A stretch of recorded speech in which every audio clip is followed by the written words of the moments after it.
The opinion poll said Palestine should be given full recognition and to support the International Criminal Court investigation into war crimes in Palestine.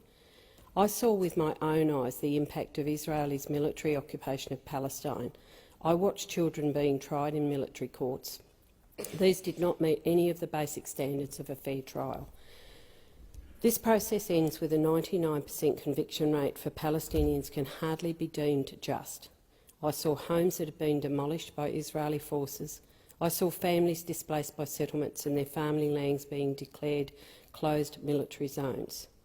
I stood beside the 9-metre-high concrete wall that Israel has built, twice as high and 4 times as long as the Berlin Wall, which rips apart Palestinian neighbourhoods and annexes Palestinian lands.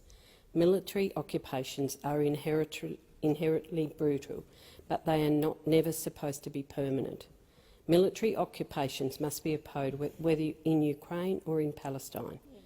A recent report by the UN Commission of Inquiry found that the Israeli occupation is unlawful under international law. And I'd like to quote Commissioner Chris Sidoti, formerly of the Australian Human Rights Commission. The actions, and he said, the actions of Israeli governments reviewed in our report constitute an illegal occupation and annexation regime that must be addressed. The international system and individual states must act and uphold their obligations under international law. That must begin at this session of the General Assembly with a referral to the International Court of Justice." Close the quote. The Australian Government is committed to an international rules-based order which upholds the rights of all people wherever they may live. Today is the United Nations Day of Solidarity with Palestinian people. This day exists to call on the international community to not just to speak, but for us to act.